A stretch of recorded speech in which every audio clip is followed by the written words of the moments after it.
रश्मी हे काय काय झाले? रश्मी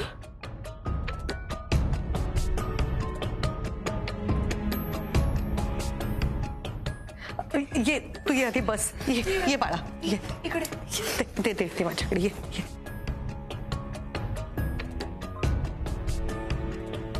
ये बस ठीक आहे पाणी घे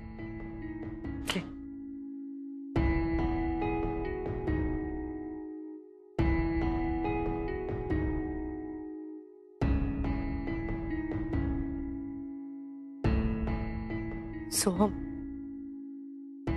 तू जरा या दोन्ही मुलांना घेऊन तुझ्या रूम मध्ये बसतोस का? हो हाय मी सोहम काका तुझं नाव काय? ऋतू. ऋतू किती गोड नाव आहे. तुला माहितीये का आमच्या बबडूकडे खूप मस्त मस्त खेळणी आहेत. तुला गंमत बघायची आहे का? चल आपण जाऊया. चल बबडू खेळणी दाखवूया तिला. ये चल या.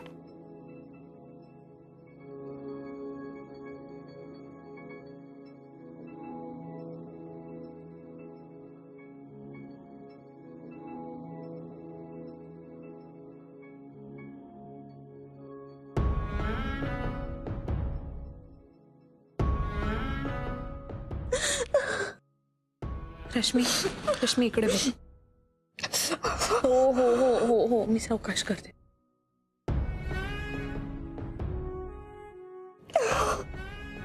रश्मी हे सगळं काय झालं? कसं झालं बाळा?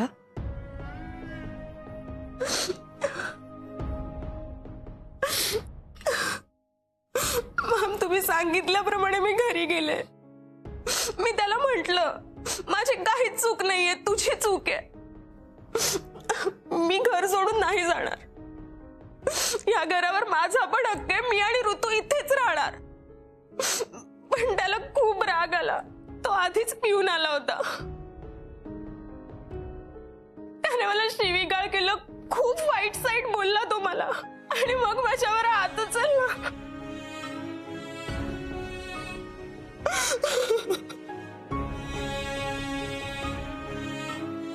हे सगळं झालं तेव्हा तुझी मुलगी कुठे होती? नशिबाने ऋतू तिथे नव्हती. ती दुसऱ्या खोलीत होती म्हणून वाचली. नाहीतर त्याने तिच्यावर सुद्धा हात उचलला असता. नशीब पोर वाचली. मी खूप प्रयत्न केला पण तो काहीच ऐकून घ्यायला तयार नाहीये. खरं सांगायचं तर रश्मी सॉरी. मी तुला घरी परत जायला सांगितलं. तुझ्या नवऱ्याला अंडर एस्टिमेट केलं मी. मला वाटलं त्याच्यापाशी निदान माणुसकी तरी असेल. पण मी तुला घरी परत पाठवायला नको होतं. माझं चुकलं रश्मी. I am sorry. अगं नाही असावरी तू चांगल्या उद्देशाने सांगितलं होतंस पण आपल्याला काय माहिती आहे असं काहीतरी होईल म्हणून. नाही मॅडम तुम्ही प्लीज असं बोलू नका. उलट तुमच्या बोलण्याने मला धीर मिळाला. मलाच कसं तरी वाटतंय माझ्यामुळे तुम्हाला सगळ्यांना पुन्हा त्रास होतोय. पण मला कळलंच नाही मी कुठे जाऊ काय करू. हे बघ रश्मी पहिल्यांदा तू शांत हो. हे बघ तू इथे आलीस ना हे तू अतिशय चांगलं केलंस. मी तुला आधीही सांगितलं होतं की नाही. शुभ्रा तुझी मैत्रीण आहे. तू अतिशय हक्काने या घरी येऊ शकतेस कधीही. आम्ही सगळे तुझ्या सोबत आहोत बाळा. तू अजिबात काळजी करू नकोस. सगळं ठीक होईल बघ. रश्मी आई काय बोलल्या ऐकलंस ना. हे बघ तू नाहीयेस एकटी असा विचारही आणू नकोस मनात. हे बघ रश्मी आपण एक प्रयत्न करून पाहिला. पण तुझा नवरा जर ऐकायला तयार नसेल ना तर मग त्याला कायद्याचा बडगा दाखवावाच लागेल. आता जे काही होईल ना ह्यापुढे ते कायद्यानेच होईल. अहो आपण हिला घेऊन पोलीस स्टेशनला जाऊया का? म्हणजे हिच्या नवऱ्याच्या अगेन्स्ट तिकडे तक्रार नोंदवूया. नाही नको. नाही तर त्यापेक्षा मला असं वाटतं सरळ हिच्या नवऱ्याची तक्रार ना विमेन्स सेलकडे नोंदवूया. तू काही काळजी करू नकोस. आपण लगेच जाऊ. आम्ही येतो तुझ्या बरोबर. हे बघ रश्मी तो तुझ्याशी जे काही वागला ना ते अतिशय घृणास्पद आहे आणि त्याच्या वागण्याची त्याला शिक्षा ही झालीच पाहिजे. नाही बरोबर बोलतेस तू असावरी. काळ सुकावता कामा नये. त्या नवऱ्याची तक्रार ही झालीच पाहिजे. असं काहीतरी होईल असं स्वप्नात सुद्धा वाटलं नव्हतं मला. आम्ही किती आनंदात होतो. मला वाटायचं माझी फॅमिली जगातली बेस्ट फॅमिली आहे, पण कोणाची नजर लागली, हे सगळं काय होऊन बसलंय. रश्मी, रश्मी, अगं हे बघ, इकडे बघ. नको रडूस गं, नको रडूस प्लीज. मला सांग, तू तशी स्ट्रॉंग नाही राहिलीस तर मग ऋतूचं काय होईल? स्ट्रॉंग, शांत हो आणि नको रडूस. बरं झालं पोरं तू इथं आली. बायकांनी खरं तर स्वतःच्या सहनशक्तीची फार परीक्षा बघूच नाही. अगं शुभ्राचं घर ते तुझं घर. काही काळजी करू नकोस. पुन्हा सगळं चांगलं होईल. रश्मी, बस बरं तू शांत हो. हा, आणि आता रडू नकोस. मी मस्त चहा करून आणते तुला.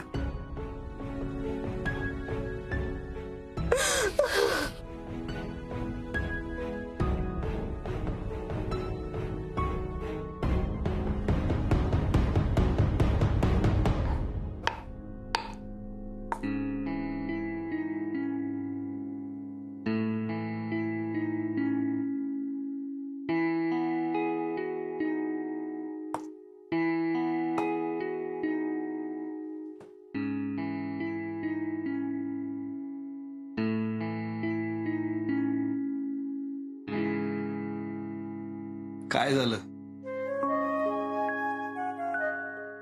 बाबा, काय होय? रश्मीचं काय चाललंय? काय अवस्था करून घेतली तिने स्वतःची? कॉलेज पासनं एकत्र होत बाबा आम्ही. इतकी स्ट्रॉंग मुलगी होती ना ती. आमच्या अख्ख्या मैत्रिणींच्या ग्रुपमध्ये रश्मी सगळ्यात स्ट्रॉंग होती बाबा. कायम हसत खेळत असायची हो. तर काय अवस्था केली ही? कशी राहणार आहे नवऱ्याशिवाय ती? कशी त्या ऋतूला सांभाळणार आहे? काय मला बाबा, खूप कठीण आहे पुढचा सगळा प्रवास तिच्यासाठी. काळजी करू नकोस. तूच म्हणतेस ना खूप स्ट्रॉंग आहे ती, मग करेल ती. डोंट वरी. अरे दूध.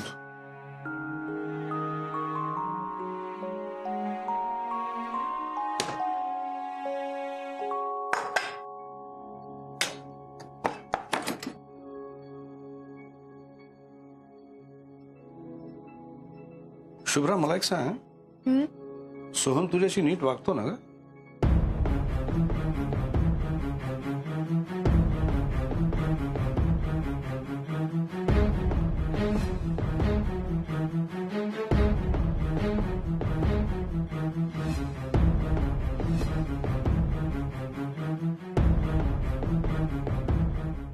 सो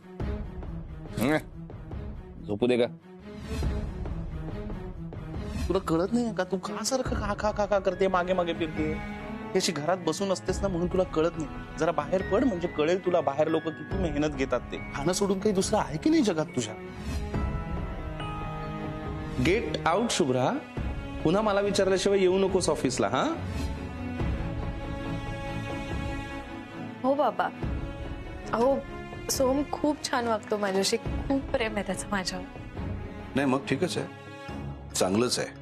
पण एक गोष्ट लक्षात ठेव, इथून पुढे काहीही झालं तर एक क्षणही वाया न घालवता माझ्याकडे यायचं आणि मला सगळं सांगायचं. काहीही लपवायचं नाही. एक गोष्ट लक्षात ठेव शुभ्रा, मी सोहमसाठी त्याचा सर असेल, तुझ्यासाठी बाबा आहे. आणि हा तुझा बाबा कायम तुझ्या पाठीशी उभा आहे. थँक्यू बाबा. पण खरंच याची काहीच गरज नाहीये. सोहम खूप चांगला वागतो माझ्याशी.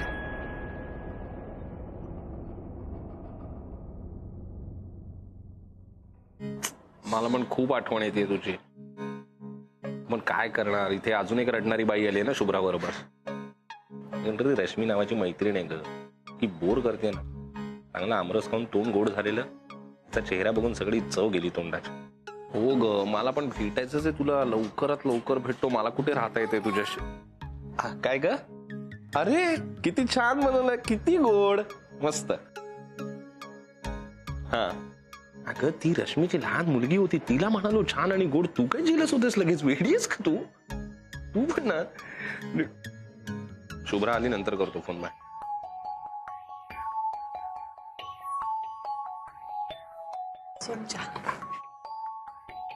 किती छान खेळतायत ना. मन लावून बघतोय मी कसे खेळतायत ते. बघ ना तिच्याकडे, किती गोड मुलगी आहे रे ती. नशीब तिने काही पाहिलं नाही, नाहीतर काय परिणाम झाला असता रे तिच्या मनावरील भांडणं बघून. खरंच आई वडिलांच्या भांडणामध्ये ना त्रास मुलांनाच होतो फक्त. तिला बाबा हवाच असेल ना तिचा, काय चूक आहे रे तिचं बिचारीचं. सो मला आश्चर्य ना त्या रश्मीच्या नवऱ्याचं वाटतं. हे सगळं करताना एकदाही ऋतूचा विचार नाही आला त्याच्या मनात. असं वागूच कसं शकतो मुळात तो.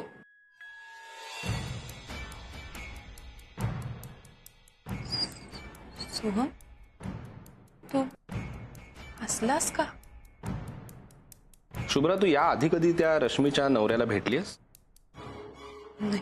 तरीही तू त्याला जज करून मोकळी झालीस की तोच वाईट आहे, तोच चुकीचा आहे? नाही, मला मान्य आहे त्याने तिच्यावर हात उचलला, यामागे कुठलंही जस्टिफिकेशन असू शकत नाही, पण तरी त्यांच्यात नेमकं काय घडलं होतं किंवा या आधी रश्मी त्याच्याशी कसं वागली होती म्हणून त्याने हे केलं, हे कुठे माहिती आहे आपल्याला? शुभ्रा, आपल्याला फक्त रश्मीची बाजू माहिती आहे. तिच्या नवऱ्याची पण काहीतरी बाजू असेल जी आपल्याला माहित नाही. सोहम, अरे शुभ्रा, दरवेळेला बाईचं फक्त सगळे ऐकून घेतात आणि पुरुषांना सरसकट वाईट ठरवून मोकळे होता.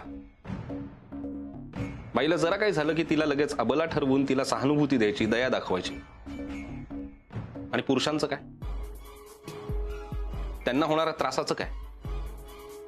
दरवेळेला पुरुषच चुकीचा असतो असं काही नाही. ही तुझी मैत्रीण रश्मी इथे येऊन एवढा बाऊ करते, पण तिने घरी काय केलं असेल हे कुठे माहिती आपल्याला? शुभ्रा, चल आपल्या त्या विमेन्स सेलच्या ऑफिसला जायला निघायचंय, उशीर होईल. आई आले. हा, आम्ही विमेन्स सेलला जाऊन आलो. तक्रार करा, होऊ दे तुमच्या मनासारखं.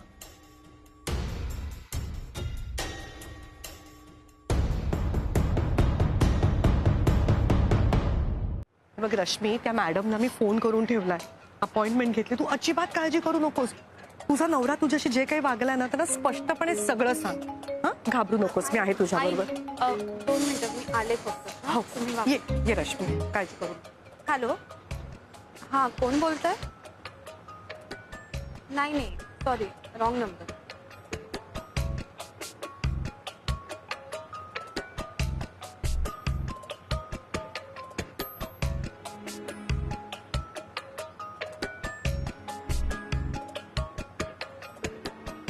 काय ग, चांगल्या घरात दिसतेस, इथे काय करतेस? तुझ्या नवऱ्याने तुला मारलं का? बेल्टने मारलं की काठीने? तुझ्या नवऱ्याचं बाहेर लफड आहे का? अहो नाही, काही असं काहीच नाहीये. ऍक्च्युली माझ्या मैत्रिणीबरोबर आली आहे मी, तिचा प्रॉब्लेम झाला. आणि माझा नवरा खूप चांगला आहे, तो असं नाही वागू शकत कधी. भोळी आहेस ग, भोळी. नवरा आणि चांगला? तुझ्या नवऱ्याने अजून काय केलं असेल, पण पुढे जाऊन करेल. सावध राहा, सगळे पुरुष सारखेच असतात. गैरसमज आहे तुमचा. सगळे पुरुष नसतात अहो सारखे. माझ्या घरातले सगळे पुरुष खूप चांगले आहेत ताई. तुम्हाला सांगू, माझे सासरे आहेत ना, ते वडिलांपेक्षा जास्त प्रेम करतात अहो माझ्यावर. आणि माझे आजे सासरे आहेत ना, ते तर नातीसारखे लाड करतात अहो माझे. माझ्या नवऱ्याचं एक खूप प्रेम आहे अहो माझ्यावर. सगळे चांगले पुरुष आहेत माझ्या घरी, त्यामुळे असं नका म्हणू प्लीज. आई, झालं का तुमचं काही बोलणं? काय म्हणाल्या मॅडम? आणि आई, चला ना इथून, प्लीज लवकर चला ना. हो शुभ्रा, निघूया. खूप बरं झालं आपण इथे आलो होते. त्या मॅडमनी एक फोन केला आणि सगळी चक्र पटापट हल्ली. आता हिच्या नवऱ्याला अटक होईल बघ. आता ऋतूच्या आणि हिच्या जवळ जायचं सुद्धा धाडस करणार नाही तो. मॅडम, तुम्ही होतात म्हणून हे सगळं शक्य झालं. मला एकटीला हे नसतं जमलं. तुमच्यामुळे माझ्या डोक्यावरचं छप्पर टिकलं, नाहीतर मी ऋतूला घेऊन कुठे भटकत राहिले असते काय माहित. Thank you ma'am, thanks a lot. हे बघ रश्मी, माझ्यामुळे वगैरे असं बोलू नको. मी फक्त निमित्त मात्र ठरले. हे जे काही सगळं घडलं ना, ते फक्त तुझ्यामुळे. तू पुढे येऊन कंप्लेन करायचं धाडस दाखवलंस म्हणून. असं धाडस तुझ्यासारख्या सगळ्या मुलींनी दाखवलं पाहिजे. आणि इथून पुढे काहीही प्रॉब्लेम आला तर सरळ आमच्या घरी निघून यायचं. काय रश्मी, ऐकतेस ना, काहीही लागलं ना बिंदास मला फोन करा तू. चल आम्ही तुला घरी सोडू. नाही नको मॅम, आधीच इतकं केलंय तुम्ही माझ्यासाठी. मी इथे जवळच राहते, मी जाईन रिक्षेने. पण ऋतू, अगं हे बघ, ऋतूची नको काळजी करू तू, मी संध्याकाळी सोडते तिला. बबडू आणि ती मस्त खेळत असतील घरी. ठीक आहे रश्मी, काळजी घे ना. बिंदास फोन कर काही लागलं तरी. सावकाश जा बाळा. हं? अच्छा. शुभ्रा, सगळं नीट झालंय, नको काळजी करूस तिची. चल तुला घरी सोडते, मग मी ऑफिसला जाते. हं? चल निघूया.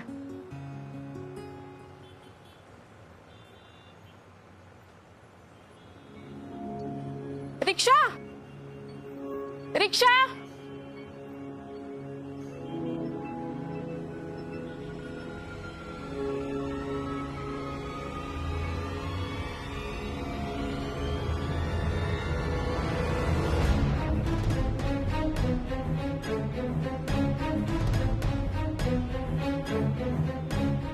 सोहम,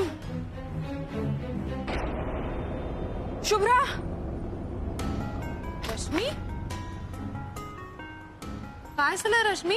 ठीक आहेस ना तू? अगं रश्मी, ए, त्याने तुला परत काही त्रास दिला का? तू मला सांग फक्त, त्याला अटक नाही झाली आहे का? हा, मग काय त्याने त्रास नाही दिलाय गो. मी अजून घरीच नाही गेले. ऋतूची काळजी वाटते का तुला? मी तिला संध्याकाळी आणून सोडते ना. बबडू आणि ती मस्त खेळतायत अगं. नाही ग. मग शुभ्रा, तुला पण काळजी घेणं गरजेचं आहे. माझी काळजी नको करूस. तू तुझी काळजी कर, मी अगदी ओके अगं. तुला कसं सांगू मला कळत नाहीये शुभ्रा. काय झालंय रश्मी? शुभ्रा, तुझ्या नवऱ्याचं बाहेर अफेअर चालू आहे.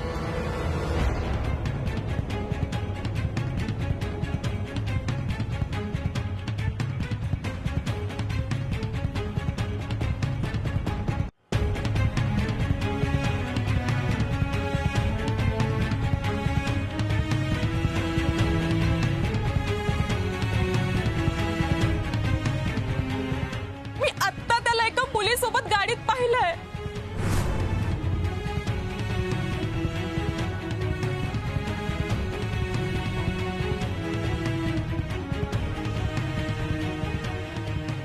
भोळी आहेस ग, भोळी. तुझ्या नवऱ्याने अजून काय केलं नसेल, पण पुढे जाऊन करेल ना, सावध राहा. सगळे पुरुष सारखेच असतात.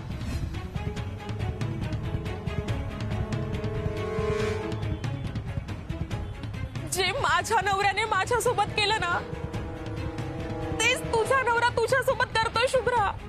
काय बोलतेस तू रश्मी? आणि कोणाबद्दल बोलतेस तू, कळतंय का तुला? माझा सोहम असं करणं शक्यच नाहीये कधी. अगं शुभ्रा, मी आत्ता त्यानं माझ्या डोळ्याने बघितलंय. तुला भास झाला असेल रश्मी. हे बघ, मला नाही माहित तू काय पाहिलंस आणि काय नाही, आणि मला त्यात पडायचं सुद्धा नाहीये. पण एक लक्षात ठेव, ह्या जगात सगळ्यात जास्त विश्वास माझा माझ्या नवऱ्यावर आहे, कळलं? रश्मी, हे बघ, तुझं लग्न मोडलं ना, म्हणून तू माझं लग्न नको मोडूस.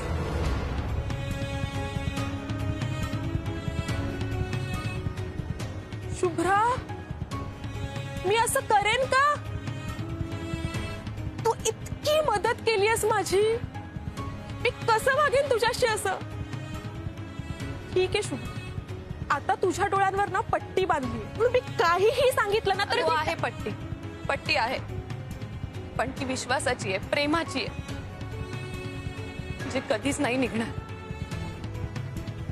इट्स ओके शुभ्रा, मी मैत्रीण म्हणून माझं कर्तव्य केलंय. पुढे काय करायचं? रश्मी, थँक्यू.